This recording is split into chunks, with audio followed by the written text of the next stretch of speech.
5 August ছাত্র জনতার গণ অভ্যুত্থানের পর পদত্যাগ করে বাংলাদেশ থেকে পালিয়ে ভারতে আশ্রয় নেয় শেখ হাসিনা। কিন্তু ভারতে কোথায় এবং কি অবস্থায় আছেন শেখ হাসিনা, এই নিয়ে ছিল নানান প্রশ্ন। তবে এবার জানা গেল ভারতে শেখ হাসিনার দিন কাটছে গৃহবন্দী দশায়। ভারতে শেখ হাসিনা যেই বাড়িতে অবস্থান করছে সেই বাড়ির বাইরে যাওয়ারও অনুমতি নেই তার। ভারতীয় গণমাধ্যম নর্থ ইস্ট নিউজের এক প্রতিবেদনে এমনটি দাবি করেছেন আন্তর্জাতিক পুরস্কারপ্রাপ্ত অনুসন্ধানিক সাংবাদিক সেলিম সামাদ।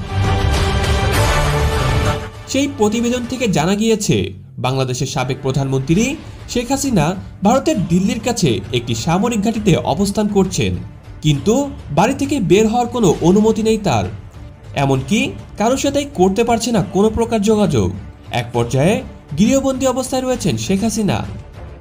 সেই প্রতিবেদনে জানা গিয়েছে বাংলাদেশের সাবেক প্রধানমন্ত্রী শেখ হাসিনা ভারতের দিল্লির কাছে একটি সামরিক ঘাঁটিতে অবস্থান করছে।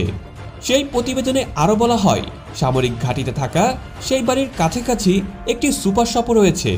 হাঁটার দূরত্বে সেই সুপার শপটিতেও যেতে পারছে না দীর্ঘ সময় বাংলাদেশের প্রধানমন্ত্রীর পদ আঁকড়ে রাখা শেখ হাসিনা। ভারতের শেখ হাসিনা যেই সামরিক ঘাঁটিতে অবস্থান করছে সেটি দিল্লি থেকে বেশি দূরে নয়।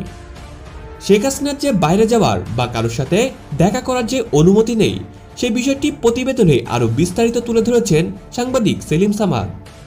তিনি লিখেছেন, শেখ হাসিনার মেয়ে সাইমা অজিত পুতুল বিশ্ব স্বাস্থ্য সংস্থার আঞ্চলিক পরিচালক হিসেবে ভারতে অবস্থান করলেও তিনি এখন পর্যন্ত তার মায়ের সাথে দেখা করার কোনো সুযোগ পাননি।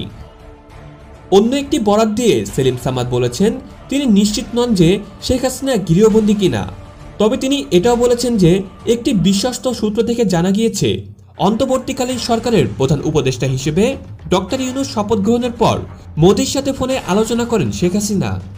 ওই যোগাযোগের পরই শেখ হাসিনার সকল ডিভাইস সরিয়ে নেওয়া হয়।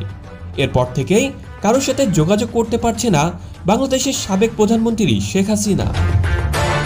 এদিকে শেখ হাসিনার ছেলে সজীব ওয়াজেদ জয় চেয়েছিলেন মায়ের সাথে দেখা করতে, কিন্তু দিল্লির পক্ষ থেকে জয়কে সেখানে যেতে নিষেধ করা হয়েছে।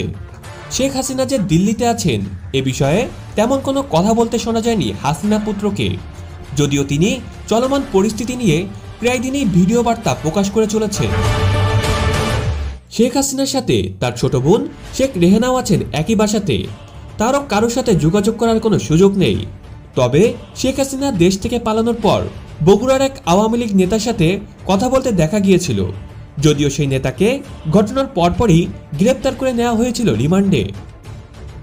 5 আগস্ট দেশ থেকে পালিয়ে ভারতে আশ্রয় নেওয়ার পর যুক্তরাষ্ট্রে যাওয়ার চেষ্টা করলেও অনুমতি মেলেনি শেখ হাসিনার।